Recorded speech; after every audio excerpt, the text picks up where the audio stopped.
बिस्मिल्लाहिर्रहमानिर्रहीम। Dear students, अस्सलाम वालेकुम। आज हम रिव्यू एक्सरसाइज 9 कर रहे हैं। 4 options are given against each statement and circle the correct one. जो सही है उसको हमने सर्कल करना है। यहाँ पे देखें, वो कहता है if two polygons are similar then their corresponding angles are equal, their areas are equal, their volumes are equal, their corresponding sides are equal. तो हमें पता है कोई भी दो पॉलीगॉन्स तब सिमिलर होती हैं, सिमिलर कॉन्ग्रेंट नहीं, सिमिलर, जब उनके एंगल्स इक्वल होते हैं। उनके जो है ना वो एरियाज इक्वल ना हो जरूरी नहीं है, उनकी वॉल्यूम जरूरी नहीं है, उनकी कोरेस्पॉन्डिंग जो है वो साइड्स नहीं होती, उनके एंगल इक्वल हों।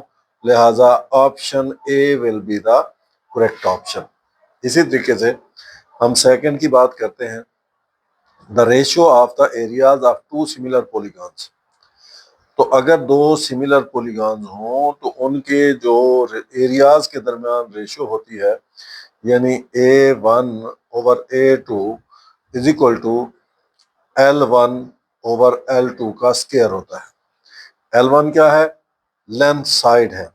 तो लिहाजा ये ऑप्शन बी देखें, equal to the ratio, equal to the ratio नहीं होता ऑफ देयर पेरीमीटर्स, पेरीमीटर को तो वैसे भी जिक्र नहीं होता। तो हमारा ऑप्शन है option B, equal to the square, equal to the square of ratio of their corresponding side. ये कोरेस्पॉन्डिंग साइड्स है। उसके बाद हम बात करते हैं इसके थर्ड की, if the volume of two similar sides is 125 square cubic centimetre and 27 cubic centimetre, the ratio of their corresponding heights. हम देखते हैं तो हमारे पास जो फार्मूला होता है V1/V2 इज इक्वल टू, ये हमारे पास जो फार्मूला होता है कोरेस्पॉन्डिंग हाइट्स का, H1/H2 का क्यूब होता है। यहाँ हम V1 उसने दिया हुआ है 125 क्यूबिक सेंटीमीटर है और ये है 27 क्यूबिक सेंटीमीटर। H1/H2 का क्यूब है। अब इसका भी हम अगर ले लें तो ये 5 सेंटीमीटर के क्यूब ओवर 3 सेंटीमीटर का क्यूब, ये होल क्यूब हो गया। H1/H2 इसका क्यूब, अब ये क्यूब इस क्यूब से कैंसिल हो गया, लिहाजा H1/H2 ये हो गया 5 सेंटीमीटर ओवर 3 सेंटीमीटर। सेंटीमीटर से सेंटीमीटर कट गया तो 5/3 will be the correct option. तो यहाँ आप देखें आपके पास 5/3 कहाँ पे है? ये बी पे, लिहाजा इस बी को हम सर्कल कर देंगे तो हमारा करेक्ट ऑप्शन आ जाएगा। इसी तरह हम देखते हैं हमारे पास है इसका fourth part, the exterior angle of regular pentagon. तो exterior angle of regular pentagon का जो फार्मूला है हमारे पास वो ये होता है। तो चूंकि उसने कहा है रेगुलर पेंटागन, पेंटा मीन्स 5 होता है, तो जो इसका फार्मूला होता है एक्सटीरियर एंगल का, कोई भी पॉलीगॉन हो उसके एक्सटीरियर एंगल का जो फार्मूला होता है वो होता है 360 डिवाइडेड बाई, आपके पास जो होता है वो होता है n। तो 360 डिवाइडेड बाई 5, तो 5 को 5 7 35, 5 2 10, 72 डिग्री। तो हम देखेंगे हमारे पास कहाँ पे 72 डिग्री है। तो ये जो ऑप्शन डी है, ये फोर्थ का, ये हमारा आंसर होगा। इसी तरीके से हम आगे चलते हैं। हमारे पास जो अगला क्वेश्चन है वो आपके सामने है, इसको हमने क्वेश्चन नंबर 5 का है। A parallelogram has an area of 64 square centimeter and a similar parallelogram has an area of 144 square centimeter. If a side of similar polygon is 8 centimeter, the corresponding side of the larger parallelogram is। अब ये देखें जी, मैं इसको फिर लिखता हूँ। ये हमारे पास A1 over A2 is equal to L1 over L2 का स्क्वायर होता है। अब उस हिसाब से उसने जो दिया है, स्मॉलर का है 64 स्क्वायर मीटर और लार्जर का है 144 स्क्वायर मीटर और इसका है स्क्वायर L1 ओवर L2 का भी स्क्वायर। तो 64 जो है 8 सेंटीमीटर, इसका स्क्वायर मैं बल्कि सेंटीमीटर सेंटीमीटर से काट देता हूँ, 8 और नीचे है 12 इसका स्क्वायर L1 ओवर L2। अब ये हमारे पास हो गया, ये लार्जर का क्या है 8 उसने दे रखा है स्मॉलर का, तो लार्जर का क्या होगा L2 का होगा 12 सेंटीमीटर। तो हमारा आंसर जो होगा वो 12 सेंटीमीटर होगा और हम इसको सर्कल कर देंगे। बुक में उसने दिया है 18 सेंटीमीटर जो कि गलत है, जो सही आंसर है वो है 12 सेंटीमीटर। इसी तरीके से हमारे पास इसका 6 का ऑप्शन देखें, the total number of diagonals in A polygon with 9 sides. तो हमने जो हमारे पास n है वो है उसकी 9 साइड्स है। आप जरा गौर करें, n है 9, तो वो कहता है हमारे पास जो फार्मूला है 6 का, the number of the diagonals in A polygon, तो नंबर ऑफ डायगोनल्स का फार्मूला है इज इक्वल टू, वो होता है n into n minus 3 divided by 2। ये फार्मूला याद रखना है आपने।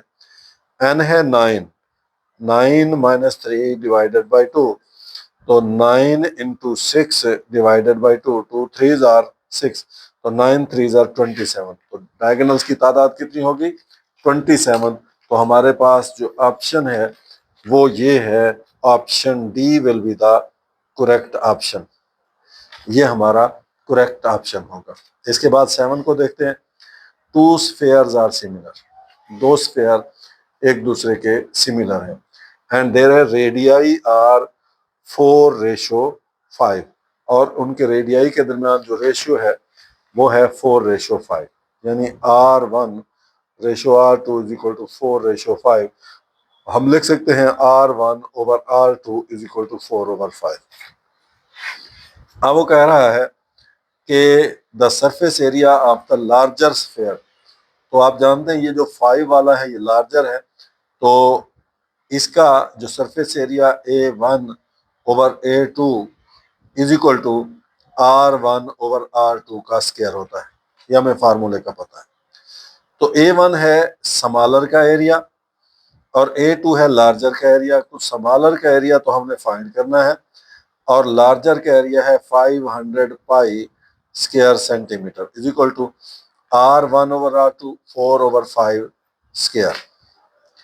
तो A1 over 500 pi square centimetre is equal to 16/25। आप दोनों तरफ 500 से मल्टीप्लाई कर दें, 500 पाई स्क्वायर सेंटीमीटर से 500 पाई स्क्वायर सेंटीमीटर, ये से कैंसिल हो गया। अब आप देखें 25 20s आर, तो ये 16 को 20 से 320 पाई स्क्वायर सेंटीमीटर हमारा आंसर होगा। तो अब आप गौर करें, हम यहाँ देखते हैं बुक के ऊपर, तो ये हमारा था ये वाला क्वेश्चन, तो इसमें हमारा जवाब आ गया 320 पाई स्क्वायर सेंटीमीटर, जबकि उसने बुक में दिया है 400 पाई स्क्वायर सेंटीमीटर, तो ये भी रॉन्ग है, लिहाजा सही जवाब है ऑप्शन बी। अब हम आगे चलते हैं, हमारे पास है ये क्वेश्चन, आप देखें क्वेश्चन देखें आप, question number 8, a regular polygon has an exterior angle of 30 degree, how many diagonals the polygon have। तो सबसे पहले तो हम इसका देखते हैं इसकी साइड्स की तादाद कितनी है। तो हमारे पास जो फार्मूला है जो साइड्स की तादाद मालूम करने का, उसके मुताबिक है, चूंकि ये उसने कहा है इरेगुलर एक्सटीरियर एंगल, तो 360 ओवर जो है वो n होता है, ये हमारा होता है एक्सटीरियर एंगल। तो ये उधर चलेगा, ये इधर चला जाएगा, 360 over 30 is equal to n हो जाएगा। अब ये 0 से 0, 3 12 जार, n है 12, ये उसकी साइड्स है। ऑफ नंबर ऑफ डायगोनल्स का फार्मूला हम देखते हैं, होता है n into n minus 3 divided by 2।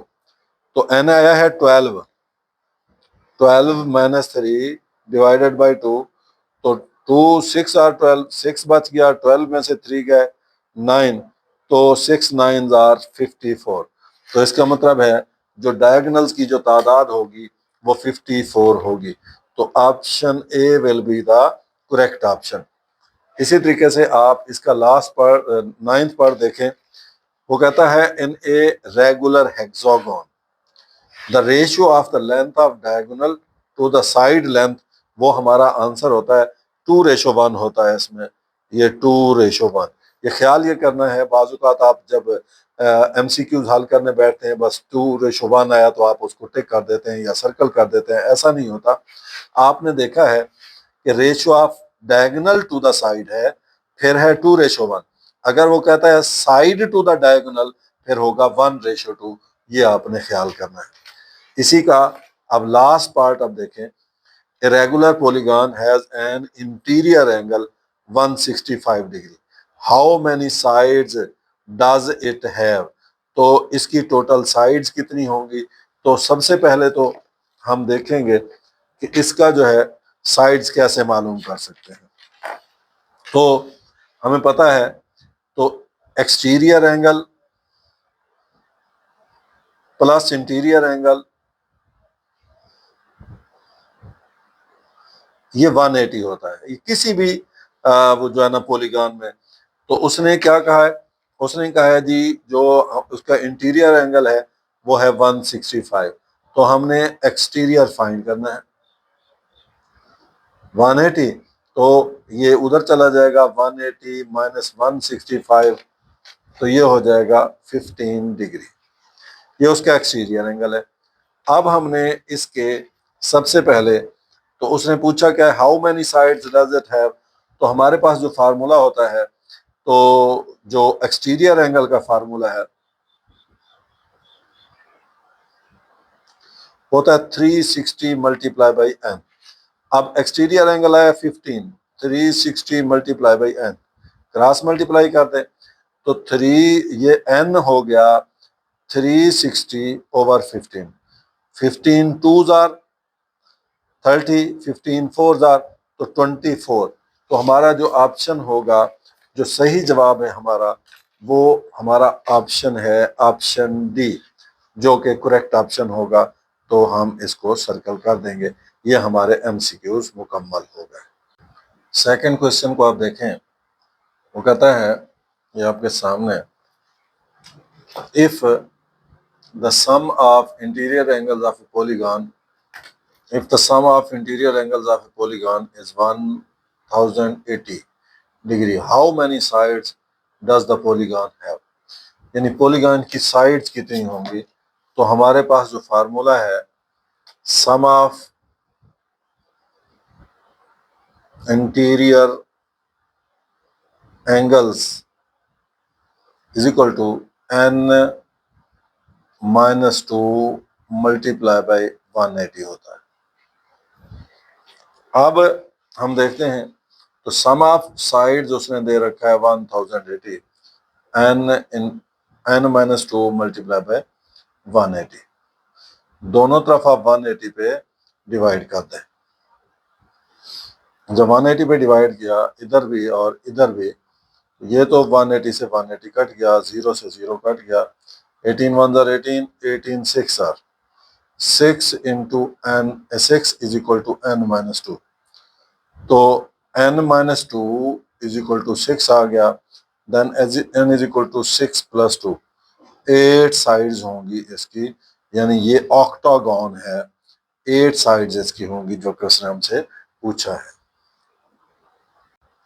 Question number 3 को देखें, वो कहता है ये आपके सामने टू सिमिलर बोटल्स, ये हैं जी two similar bottles are such that one is twice as high as the other, एक जो है वो दूसरी का डबल है। What is the high ratio, what is the ratio of their surface area and their capacities, capacities mean volume. तो वो क्या कह रहा है कि जो उसके पास रेशो है यानी H1 रेशो H2 है वो है 2:1।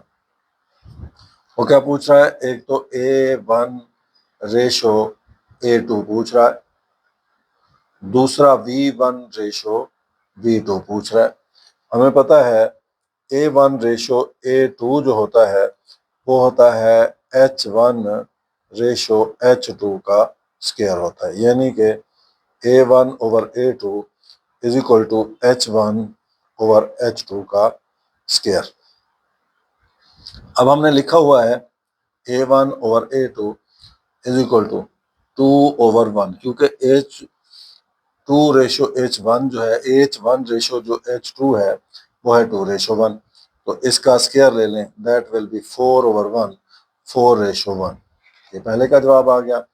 अब V1 ratio V2 that is H1 ratio H2 का क्यूब, तो 2/1 का cube 8/1 that is written as 8:1। तो इसका मतलब है जो उनकी यानी एरियाज के दरमियान रेशो है वो है 4:1 और जो उनके वॉल्यूम के दरमियान रेशो है वो है 8:1। तो इस तरीके से आपने इसको सॉल्व करना। क्वेश्चन नंबर 4 को देखें, इसमें वो कह रहा है each dimension of model car is 1/10 of the corresponding car dimension। यानी फर्ज करें जो कार मॉडल कार है उसकी जो डायमेंशन H1 है या L1 है और जो एक्चुअल कार है उसकी डायमेंशन में 1:10 का जो है वो रिलेशन है, यानी H1 over H2 is equal to 1/10। अब उसने हमसे कहा है ए पार्ट में the area of their wind screens, ratio find करनी है the area of their wind screens. तो अब यानी कि A1 रेशो A2 हमने फाइंड करना है, तो A1 over A2 is equal to H1 over H2 का स्क्वायर होता है। लिहाजा A1 और A2 के दरमियान रेशो है तो 1/10 का स्क्वायर हो जाएगा, that is 1/100, may be written as 1:100। ये इनके एरियाज के दरमियान रेशो हो गई। अब इसका बी पार्ट वो कह रहा है हमें कि वो कहता है the capacities of their boots, capacities of their boots, यानी उनका वॉल्यूम हमने बूट्स उनका वॉल्यूम हमने फाइंड करना है। हमें पता है V1 ओवर V2 ये हमने फाइंड करना है, तो V1 ओवर V2 जो होता है H1 ओवर H2 का क्यूब होता है। हमें पता है 1/10 है इसका cube, that will be equal to 1/1000, तो 1:1000 जो है हम इसको लिख सकते हैं। उसके बाद हम देखते हैं इसका थर्ड पार्ट, वो कहता है विड्थ ऑफ द कार।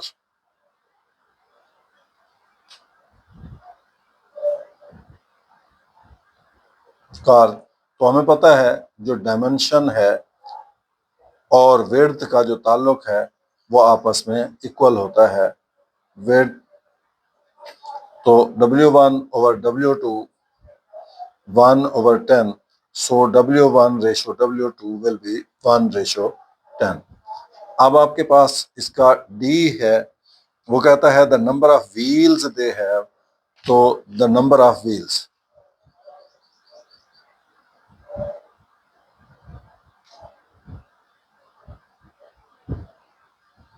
तो व्हील्स के दरमियान जो रेशो होती है आपको पता है 4/4, क्योंकि व्हील्स में कोई फर्क नहीं होता, चाहे कार बड़ी हो या छोटी हो, व्हील तो उसके 4 ही होंगे, तो 4/4, तो इसको 1/1 हम लिख सकते हैं। तो ये आपका क्वेश्चन मुकम्मल हो गया।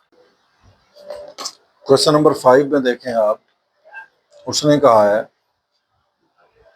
कि 3 similar jugs have heights 8, 12 and 16 centimeter.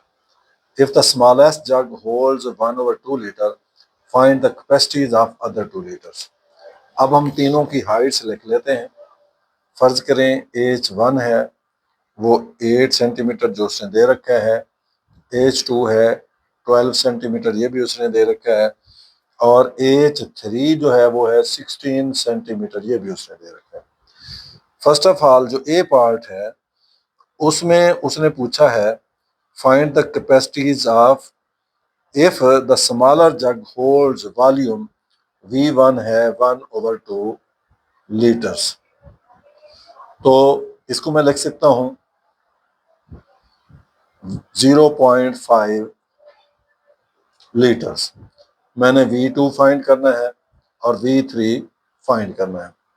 अब मेरे पास एक चीज मैंने ना मालूम लेनी है, V2/V1 विल बी H2/H1 का क्यूब। अब V2 मेरे पास फाइंड करना है और V1 है 0.5 लीटर्स। H2 है 12 सेंटीमीटर और H1 है 8 सेंटीमीटर इसका क्यूब। ये तो सेंटीमीटर से सेंटीमीटर कट गया, 4 2s are 8, 4 3s are 12। V2/0.5 litres is equal to 3 का क्यूब 27/2 का क्यूब 8। मैं इधर भी 0.5 लीटर से मल्टीप्लाई कर देता हूं, इधर भी 0.5 लीटर से मल्टीप्लाई कर देता हूं। अब क्या होगा मेरे पास 27 multiply by 0.5 is equal two divided by 8। ये मेरे पास आ गया V2 is equal to 1.6875 litres. तो अब देखें जी, इसको मैं राउंड ऑफ करता हूँ। V2 1 है, ये 8 के बाद 7 है, 69 लीटर्स V2 आ गया। अब हमने मालूम करना है V3। बिल्कुल इसी तरीके से V3/V1 is equal to H3/H1 इसका क्यूब हो जाएगा। तो V3 हमने फाइंड करना है, V1 है 0.5 लीटर्स, H3 हमारे पास है 16 सेंटीमीटर ओवर H1 हमारे पास है 8 सेंटीमीटर इसका भी क्यूब। तो ये सेंटीमीटर से सेंटीमीटर कट गया, 8 1s are 8, 8 2s are 16। मैं यहाँ लिखता हूँ मेरे पास जो अब बना relation V3/0.5 litres is equal to 2 का क्यूब है 8, तो क्रॉस मल्टीप्लाई कर दें, then V3 is equal to 8 multiply by 0.5 litres, तो V3 will be equal to 4 litres. That is our answer. Question number 6 को आप देखें, 3 सिमिलर ड्रिंकिंग ग्लासेस, पानी पीने वाले कोई 3 गिलास हैं, उनकी हाइट्स बिल तरतीब 7.5 centimetre, 9 centimetre, 10.5 centimetre. If the tallest गिलास holds 343 milliliters, then find the capacities of the other two। मैं लिखता हूं जो इनकी हाइट्स हैं, H1 जो है वो है हमारे पास 7.5 सेंटीमीटर, H2 जो है हमारे पास है 9 सेंटीमीटर और H3 जो हमारे पास है वो है 10.5 सेंटीमीटर। ये इसकी हाइट्स है। अब इनमें जो सबसे बड़ा जो जिसकी ज़्यादा हाइट है वो है 10.5 सेंटीमीटर, उसको हमने H3 लिया है, यही टॉलेस्ट है। और ये जो टॉलेस्ट है इसका जो वॉल्यूम है V3 वो उसने दिया है 343 मिलीलीटर्स। तो हमने V1 फाइंड करना है और V2 फाइंड करना है। तो हमारे पास जो फार्मूला होता है उसकी रूह से V3 over V1 will be equal to H3 over H1 का क्यूब। तो पहले हम बार बार फार्मूला इस्तेमाल कर रहे हैं, तो अब आप गौर करें, V3 हमारे पास आया है 343 मिलीलीटर और V1 हम फाइंड करना चाहते हैं। H3 है 10.5 सेंटीमीटर और H1 है 7.5 सेंटीमीटर और इसका क्यूब। सेंटीमीटर से सेंटीमीटर कट गया, ये डेसिमल पॉइंट से डेसिमल पॉइंट कट गया। अब अगर हम इसको सिंप्लीफाई करेंगे तो 15 5s are 75, 15 7s are 105, तो 343 millilitre over V1 is equal to 7 over 5 का cube. That may be written as 343 milliliter over V1 is equal to 7 multiplied by 7 multiplied by 7, that is 343, or 5 multiplied by 5 multiplied by 5, that is 125. Cross multiply कर दें, V1 multiplied by 343 will be equal to 343 millilitre multiplied by 125. इधर भी 343 पे divide कर दें, इधर भी 343 पे डिवाइड कर दें, ये कैंसिल हो जाएगा, ये ऐसे cancel. So V1 is equal to 125 millilitre. तो एक जग की कैपेसिटी आ गई 125 मिलीलीटर। अब हम अगले जग की V2 की मालूम करना चाहते हैं, तो अब मैं लिखता हूं V2 over V1 will be equal to H2 over H1 और इसका, तो मैं चूंकि मेरे पास पहले से मालूम है तो मैं क्या करूंगा, मुझे चूंकि यहाँ दिया हुआ है V3, तो मैं कर लेता हूँ V3 over V2 will be equal to H3 over H2, इसका क्यूब हो जाएगा। V3 उसने हमें दे रखा है जो कि 343 मिलीलीटर है और V2 हमने मालूम करना है। H3 हमारे पास है 10.5 सेंटीमीटर और H2 जो हमारे पास है वो है 9 सेंटीमीटर, इसका क्यूब। अब इसको सॉल्व करते हैं, 343 millilitre over V2 is equal to, इसको सेंटीमीटर से सेंटीमीटर कट गया, इसका पॉइंट खत्म करें तो नीचे 10 लग जाएगा। 10 को मैं काटता हूँ, 10 2 5 5 2 10, 5 2 10, 5 5 5, 3 3 9, 3 7 so that is 7 over 3 इसका 7 over 6 इसका क्यूब। अब मैं क्या करता हूँ, 343 millilitre over V2 is equal to 343 over 216, cross multiply कर देते हैं, V2 multiply by 343, 343 ml multiplied by 216 divided by 343 divided by 343, ऐसे कैंसिल हो गया, ऐसे कैंसिल हो गया। V2 will be 216 मिलीलीटर, ये हमारा जवाब होगा। क्वेश्चन नंबर 7 को आप देखें, वो कहता है ए toy manufacturer produces model cars, कोई खिलौना बनाने वाली कंपनी है या बंदा है, वो मॉडल कार्स तैयार कर रहा है which are similar in every way, जो हर लिहाज से एक्चुअल कार के सिमिलर है। If the ratio of the door areas of the model car to the door areas of the actual car is 1 centimetre, यहाँ सेंटीमीटर दिया है, हम इसको 1 स्क्वायर सेंटीमीटर, तो 2500 सेंटीमीटर दिया है, 2500 स्क्वायर सेंटीमीटर, यानी कि अगर जो मॉडल कार का एरिया A1 है और एक्चुअल कार का एरिया A2 है, तो इनके दरमियान जो रेशियो है 1 square centimetre ratio 2500 square centimetre. इसको हम लिख सकते हैं A1 over A2 1 square centimetre over 2500 square centimetre, cut गए। सो 1 ओवर 2500। अब ए पार्ट में उसने क्या कहा है, the ratio of there length,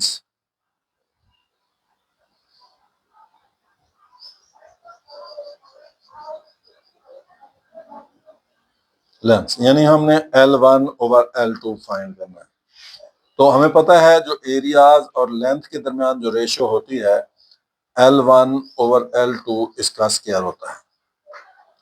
तो A1 over A2 is equal to L1 over L2 1 over 2500, और इसका सॉरी, तो ये है, मैं इसको इस तरह गलत लिख दिया, 1 over 2500 is equal to L1 over L2 और इसका स्क्वायर। मैं लिख सकता हूँ 1 ओवर 50 का square is equal to L1 over L2 का स्क्वायर। तो स्क्वायर से स्क्वायर कट जाएगा, then L1 over L2 is equal to 1 over 50 written as L1 ratio L2 1 ratio 50। ये पहला हमारा पोर्शन हो गया। उसके बाद आगे चलते हैं जी। इसका second part, the ratio of the capacities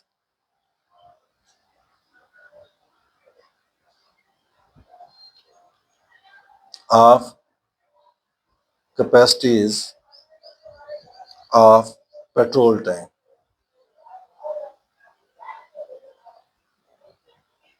तो रेशियो कैपेसिटी वॉल्यूम को कहते हैं। V1 ratio V2 will be equal to L1 over L2 इसका क्यूब। अब L1 रेशो L2 हमने फाइंड कर लिया है, V1 ओवर V2 1 ओवर 50 और इसका क्यूब। 1 का क्यूब 1 होता है, 50 multiply by 50 multiply by 50 1,25,000, which may be written as V1 ratio V2 is equal to 1 ratio 1,25,000। ये इनके कैपेसिटीज के दरमियान रेशो हो गए। सी को देखते हैं हम। सी में वो कह रहा है the width of the model if the actual car is 150 centimetre. अब आप देखें L1 over L2 W1 over W2 होता है।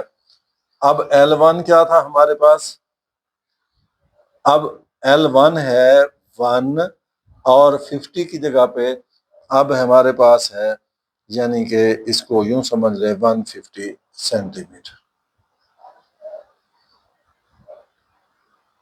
और था क्या 1 ओवर, यानी यूं समझ लें कि हमारे पास जो है ना L1 है, L1 over L2 is equal to W1 over W2। तो यूं समझ लें 1 ओवर 50 हमने किया है, तो W1 ओवर W2, तो यहाँ पे वो क्या कह रहा है कि जो द एक्चुअल कार है वो 150 सेंटीमीटर वाइड है, तो उसकी विड्थ कितनी होगी। तो यहाँ पे हमारे पास हो जाएगा W1 ओवर 150 सेंटीमीटर। तो हम इसको देखते हैं, तो ये हमारे पास हो जाएगा, क्रॉस मल्टीप्लाई करते हैं, 50 multiply by W1 is equal to 150 centimetre. Divide कर दें 50 पे, डिवाइड कर दें 50 पे, कैंसिल हो गया, 0 से 0, 5 3 15, सो W1 विल बी 3 सेंटीमीटर, यानी मॉडल कार की जो विड्थ होगी वो फिर 3 सेंटीमीटर होगी। अब इसका डी देखते हैं हम। वो कहता है the area of the rear window of the actual car. तो विंडो का जो एरिया है of the actual car if the rear area of the model car, तो मॉडल कार का जो एरिया है वो है 3 सेंटीमीटर, और जो एक्चुअल कार का एरिया है वो हमने फाइंड करना है। अब A1 over A2 is equal to L1 over L2 होता है इसका स्क्वायर। तो A1 का एरिया है 3 सेंटीमीटर, A2 का हमने फाइंड करना है।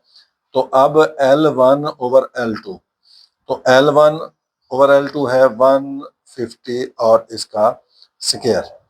तो आप 3 centimetre over A2 is equal to 1 over 2500। तो अब क्या करेंगे हम, चूंकि ये सेंटीमीटर है, क्रॉस मल्टीप्लाई कर दें, A2 is equal to 7500 square centimetre इसका एरिया होगा। क्वेश्चन नंबर 8 को देखें। The ratio of the areas of two similar labels on two similar jars. कोई सिमिलर जार्स हैं, उनके ऊपर दो सिमिलर लेबल्स लगे हुए हैं, उनके एरियाज के दरमियान जो रेशियो है 144 रेशियो 169 है। Find the ratio of the heights of two jars. B है देयर कैपेसिटीज। तो पहले तो हम लेते हैं जो उसने क्वेश्चन दिया है उसके मुताबिक। वो कहता है इनके एरियाज के दरमियान जो रेशियो है, लेबल्स के एरियाज के दरमियान 144 ratio 169, that is written as A1 over A2 144 over 169। अब हमने क्या करना है, वो कहता है ए पार्ट में ratio of the heights of two jars.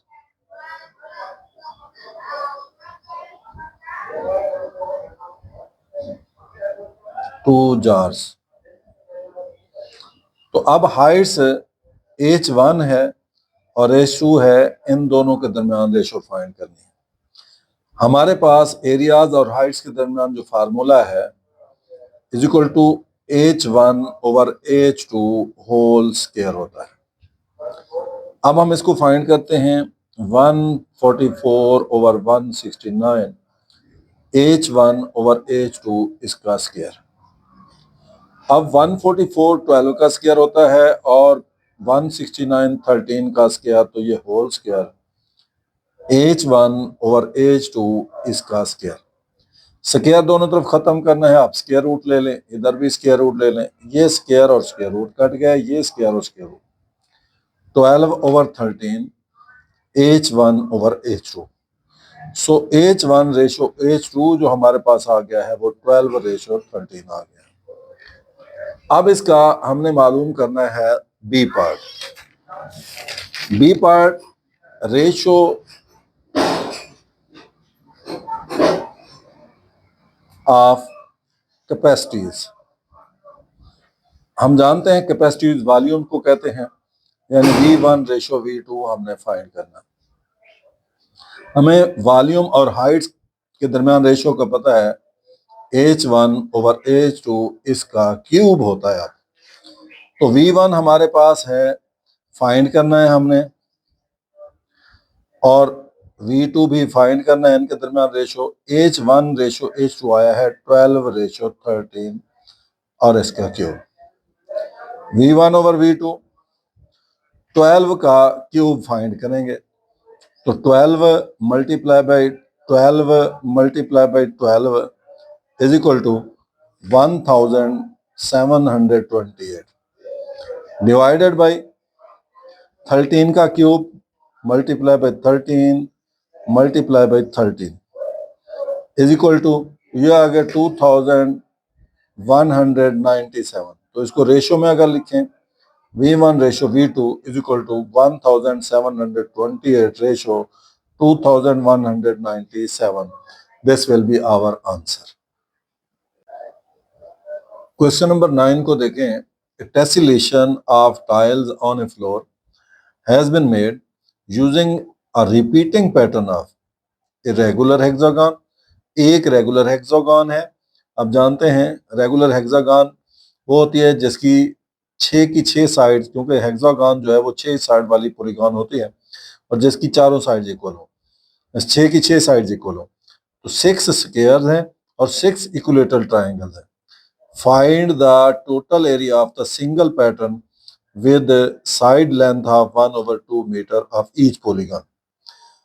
अब हमारे पास जो है, जो पैटर्न बनाया गया है वो रिपीटेडली बनाया गया। कैसे? 1 है हेक्सागन,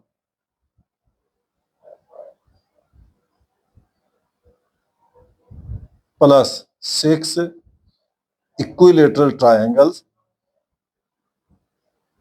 प्लस 6 स्क्वायर्स, इन तीनों को मिला के ये बनाया गया है।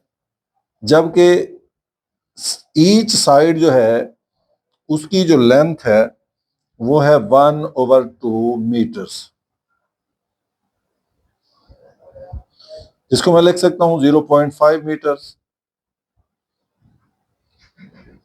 अब एरिया ऑफ हेक्सागोन, उसका फार्मूला होता है 3√3/2 और साइड का स्क्वायर। 3√3/2 मल्टीप्लाई बाय 0.5 का स्क्वायर, दैट में be written as 3√3/2 multiply by 0.25 metres का स्क्वायर हो गया। अब हम इनको मल्टीप्लाई करके जवाब निकालते हैं। तो क्या करेंगे, पहले हम 3 multiply by √3 multiply by 0.25 is equal two divided by 2। तो दिस इज 0.6495 स्क्वायर मीटर। ये हमारे पास एक हेक्सागोन का, रेगुलर हेक्सागोन का एरिया आ गया। अब area of one equilateral triangle, जो इक्विलेटरल ट्रायंगल होती है उसका जो एरिया होता है 3√4 और साइड का स्क्वायर। तो 3√4 ओवर साइड का स्क्वायर, तो 0.5 मीटर्स का स्क्वायर, दैट इज ये 3√4 मल्टीप्लाई बाय 0.25 मीटर स्क्वायर। अब हम क्या करेंगे, उसी तरीके से √3 multiply by 0.25 is equal two divided by 4 कर दिया। ये आ गया 0.10825 स्क्वायर मीटर्स, ये एक का आया है। Area of 6 triangles is equal to 6 multiply by 0.1082 square metres. Multiply कर दें 6 से, तो मैंने मल्टीप्लाई कर दिया 6 इज इक्वल टू, ये भी आ गया 0.6495 स्क्वायर मीटर्स। ये एरिया ऑफ ट्रायंगल आ गया। अब एरिया ऑफ स्क्वायर वो होता है side multiply by side, that is 0.5 metre multiply by 0.5 metre, तो that will be equal to 0.25 square metre. लेकिन ये एक का एरिया है, तो area of 6 squares, 6 multiply by 0.25 जब मल्टीप्लाई करेंगे that will be equal to 1.5 metre square. ये आ गया हमारा। अब हमने लिखा हुआ है पहले से कि total area is equal to, ये मेरे पास पहले एक हेक्सागोन का एरिया आया था 0.6495 प्लस उसके बाद हमारे पास 6 जो ट्रायंगल्स, इक्विलेटरल ट्रायंगल्स, उनका एरिया भी आया था 0.6495 और उसके बाद जो 6 स्क्वायर्स हैं उनका एरिया है 1.5 मीटर स्क्वायर।